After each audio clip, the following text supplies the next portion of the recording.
George Russell esperou anos por esse momento. Passou pela Williams, encarou a sombra de Hamilton, sobreviveu aos piores carros da Mercedes na era do efeito solo e finalmente recebeu um carro capaz de disputar o campeonato. Só que existe um problema. Do outro lado da garagem, a Mercedes colocou exatamente o tipo de piloto que pode transformar a maior chance da carreira dele em uma ameaça interna. A Mercedes hoje tem nas mãos um dos melhores cenários possíveis na pista. O carro nasceu muito bem nesse novo regulamento, a equipe é forte e o motor voltou a ser um diferencial. Mas na minha leitura, a Mercedes talvez tenha criado um problema interno antes da hora. Porque Kimi Antonelli não está apenas andando bem, ele está crescendo rápido demais. E quando um novato começa a vencer e a liderar o campeonato mundial no início da temporada, ele deixa de ser um projeto de futuro e se torna uma ameaça imediata. O maior rival de George Russell em 2026 talvez não seja Max Verstappen, não seja Charles Leclerc ou Lando Norris. O maior problema de Russell atende pelo nome de Kimi Antonelli.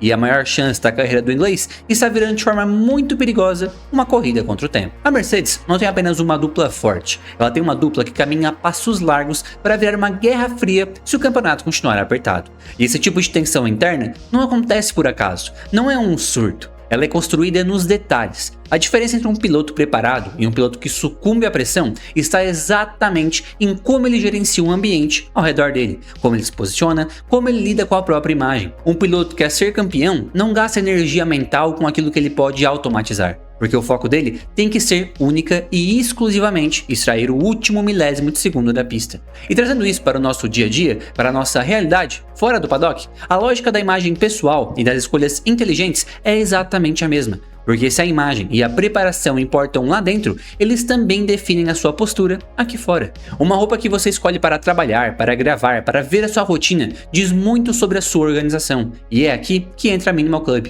A Minimal entrega exatamente aquilo que a gente valoriza no canal: eficiência e qualidade sem complicação. São camisetas essenciais, um caimento absurdo e uma tecnologia que não deixa a peça desbotar, e o principal, elas não amassam com facilidade. É o tipo de roupa para quem quer se vestir bem, passar uma imagem de respeito, mas não quer perder tempo pensando demais no que vai usar de manhã. É básico, mas não é largado. Eu uso porque resolve a minha vida, me deixa pronto para qualquer situação do dia a dia, sem dor de cabeça. Se você quer elevar o seu padrão, use o cupom MOTOR01 no site deles. O link tá aqui na descrição e também tá aparecendo o QR Code aqui na tela. E falando em escolha, em detalhes que mudam o jogo, é exatamente essa encruzilhada que a Mercedes e o George Russell estão enfrentando agora. O detalhe não é apenas a velocidade, mas o tempo. Vamos olhar friamente para o contexto desse início de temporada de 26. A Mercedes entrou no novo regulamento batendo na porta com os dois pés. O carro não tem o vício crônico de instabilidade traseira dos anos anteriores. O novo conjunto aerodinâmico casou perfeitamente com a nova geração da unidade de potência,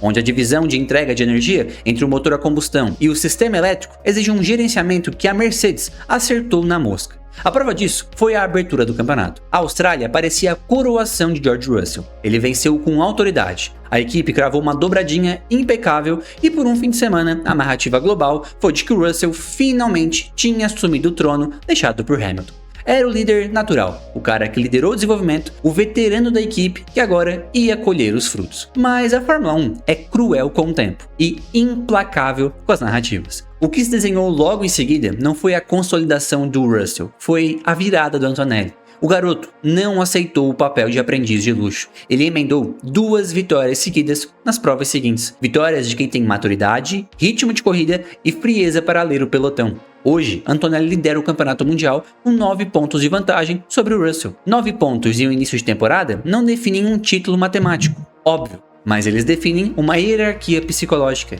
E esse é o ângulo principal que a gente precisa analisar. A questão não é que o Antonelli é invencível. A questão é que ele superou a fase de adaptação em uma velocidade que ninguém na Mercedes esperava. E quando isso acontece, o peso do mundo muda de ombro. Russell entrou em 26 com uma pressão gigantesca, mas era uma pressão de validação. Ele precisava provar que era material de campeão. Agora, a pressão é de sobrevivência. Temos que entender o perfil do Russell. Ele é um piloto absurdamente rápido, técnico e completo. O problema é o estágio da carreira em que ele se encontra. Ele não é mais a jovem promessa inglesa que surpreendeu na Williams. Ele é um piloto maduro, no pico das suas capacidades físicas e mentais, que exige ser o líder na Mercedes. Só que de repente, ele olha para o lado e vê um espelho do que ele mesmo já foi. Só que em uma versão atualizada e sem as cicatrizes dos anos ruins da equipe. Antonelli tem a leveza de quem não tem nada a perder. Se Kimi errar, ele é apenas um jovem aprendendo. Se Kimi vencer, ele é um gênio da nova geração. O cenário de Russell é exatamente o oposto. Se o Russell vence, ele não fez mais que a obrigação de um líder de equipe com o melhor carro do grid. Se o Russell perde para Antonelli, ele começa a ser visto pelo paddock não como um campeão mundial em espera, mas como um excelente segundo piloto de transição. Essa é a leitura fria do mercado da Fórmula 1. É brutal, mas é assim que as ações de um piloto sobem ou despencam. Isso nos leva diretamente ao risco político e psicológico dentro da garagem da Mercedes. Não é necessário que exista uma briga declarada, não precisa rolar xingamento no rádio ou batida na primeira curva para que o ambiente fique tóxico. A Fórmula 1 é um esporte de energia.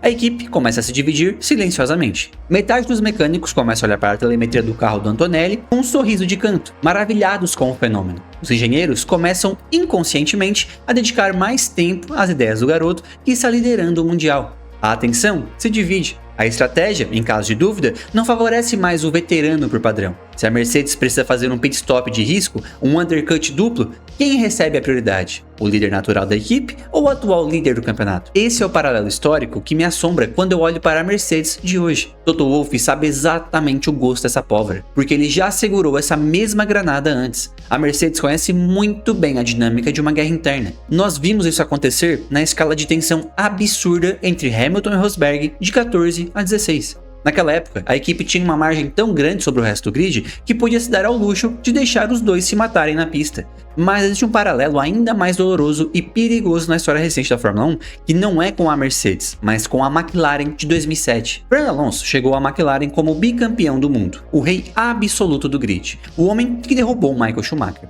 Ele tinha a certeza absoluta de que a equipe era dele. Mas Ron Dennis colocou ao lado dele um novato chamado Lewis Hamilton. Hamilton, assim como o Antonelli agora, não leu o roteiro que dizia que ele deveria ser o escudeiro. Ele foi lá, acelerou, começou a bater de frente com o líder e dividiu a equipe no meio. O resultado foi um desastre. A McLaren implodiu politicamente. Perdeu o título de pilotos por 1 ponto para Kimi Raikkonen da Ferrari e Alonso foi embora no ano seguinte. A mesma semente foi plantada na Ferrari em 2019, quando Sebastian Vettel, o tetracampeão veterano que liderava o projeto, viu Charles Leclerc chegar e tomar conta da equipe em menos de 6 meses. O que me chama a atenção agora é a postura do Toto Wolff. Wolff não é ingênuo, ele é acima de tudo um gestor de crise brilhante. A movimentação dele, nas últimas semanas, é um livro aberto de como tentar controlar um incêndio que está começando nos dutos de ar. Toto foi a público recentemente para frear com muita força a onda de jornalistas especialistas que começaram a comparar Kimi Antonelli com Ayrton Senna.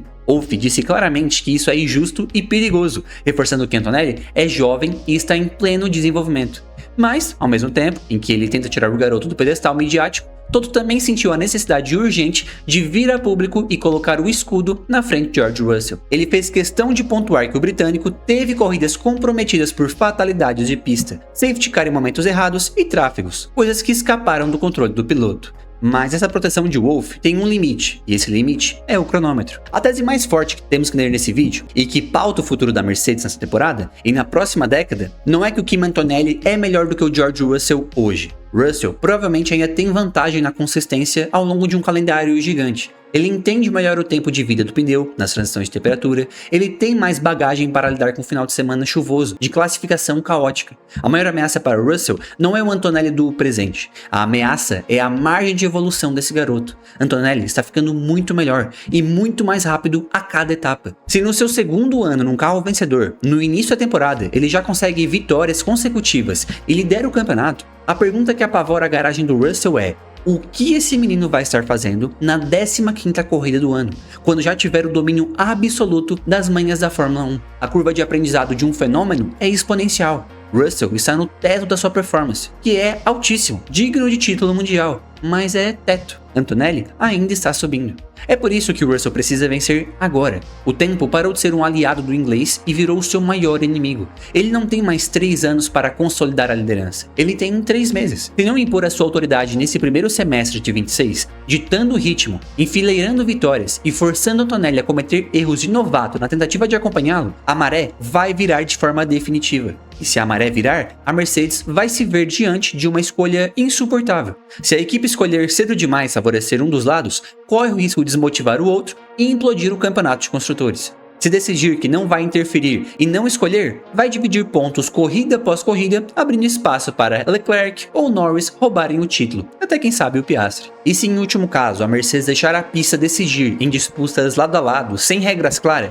a equipe estará plantando a semente da próxima Barcelona. Mas estamos diante de um problema de abundância. Toto Wolff e os engenheiros da Mercedes com certeza dariam tudo para ter tido esse problema nos últimos 4 anos, em vez de ter que lidar com carros que quicavam e não entravam na janela de temperatura de pneu. É um problema excelente, um reflexo de que o projeto do carro funcionou e de que o recrutamento da equipe foi cirúrgico. Mas a abundância também destrói impérios quando não é bem administrada. A dinastia está aposta. Russell tem a experiência, a resiliência e o controle de quem apanhou muito para chegar ao topo. Antonelli tem a velocidade instintiva, o ímpeto e o apoio incondicional de quem é visto como o futuro de uma corporação bilionária. A Mercedes entregou o carro, mas jogou uma bomba relógio dentro do próprio motorhome. E a forma como isso vai se desdobrar nos próximos GPs não vai apenas definir o campeão de 2026, vai definir quem realmente é o dono do futuro dessa equipe. Eu quero muito saber a leitura de vocês sobre isso, porque a gente não vê uma situação de troca de poder tão complexa na Fórmula 1 há muitos anos. Para você, sendo bem direto,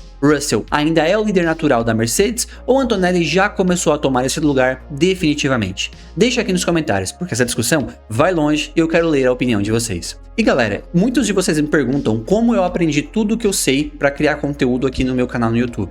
E cara, o curso que eu fiz foi o curso do Lucas, do YouTube Sem Mimimi. Eu vou deixar o link aqui na descrição e o QR Code aqui na tela, caso vocês tenham interesse. É meu link de afiliado. E por que eu indico esse curso? Além do seu curso que eu fiz e foi onde eu aprendi tudo que eu sei e foi o que eu coloquei em prática nesse canal e em outro canal em inglês que eu tenho, cara, é o melhor curso que a gente tem aqui no YouTube brasileiro. Eu já fiz outros cursos, já fiz outros 3 cursos, além do Lucas, e cara, não tem nem comparação. O dele é o melhor e cara, não chega nem perto de ser o mais caro. Só pra vocês terem uma ideia, eu já cheguei a pagar quase R$2.000 num curso de YouTube que não entregava metade do que esse curso entrega.